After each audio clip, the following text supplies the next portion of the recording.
भाजपचे नेते संग्राम कुपेकरांचा संजय मंडलिकांच्या उमेदवारीला विरोध आहे। उमेदवारीनंतर पहिल्याच दिवशी नाराजी नाट्य पाहायला मिळतंय। विरोध असला तरी महायुतीचा धर्म पाळावा लागेल असं आता सांगण्यात आलेलं आहे। भाजपचे नेते संग्राम कुपेकर यांनी हे वक्तव्य केलंय।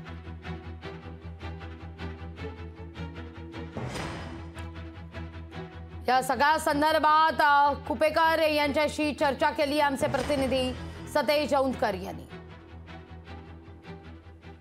कोल्हापूर लोकसभेची रणधुमाळी सुरू झालेली आहे आणि संजय मंडलिकांना थेट विरोध करणारे संग्राम कुपेकर आपल्या सोबत आहेत।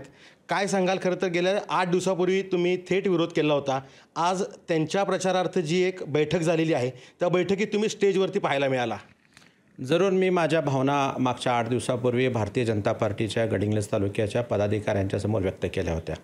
त्याला कारण असं होतं की मागच्या 5 वर्षापूर्वी जेव्हा संजयदादा मंडलिकांना उमेदवारी मिळाली होती त्यावेळेला मी जीव तोडून पक्षाचं आणि संजयदादांचं काम केलं आणि त्यांना निवडून आणण्यामध्ये माझा खारीचा वाटा होता, हे सगळ्याच जिल्ह्याला माहिती आहे।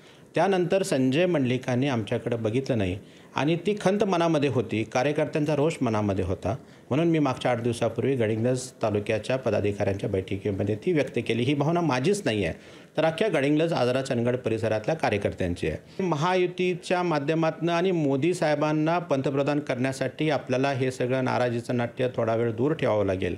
संजयदादा मंडलिकांनी माझं आता बैठकीमध्ये नाव घेणं न घेणं, कदाचित मी त्यांच्यासमोर एक छोटासा कार्यकर्ता असेल असं त्यांना वाटत असेल, पण माझी ताकद त्यांनी मागच्या 5 वर्षापूर्वी बघितलेली आहे। त्यामुळं माझे भारतीय जनता पार्टीचे जिल्ह्याचे नेते धनंजय महाडिक साहेब, चंद्रकांतदादा पाटील साहेब, राहुल देसाई साहेब हे माझ्या पाठीशी ठामपणे उभे आहेत। त्यामुळे नाव न घेणं मी काय लहान होणार नाही किंवा नाव घेतलं मी मोठा होणार नाही। कुपेकर हे नाव खूप मोठं आहे। सतेज औंधकर, लोकशाही मराठी, कोल्हापूर। लोकशाही मराठी ऐका, पहा, जागरूक रहा।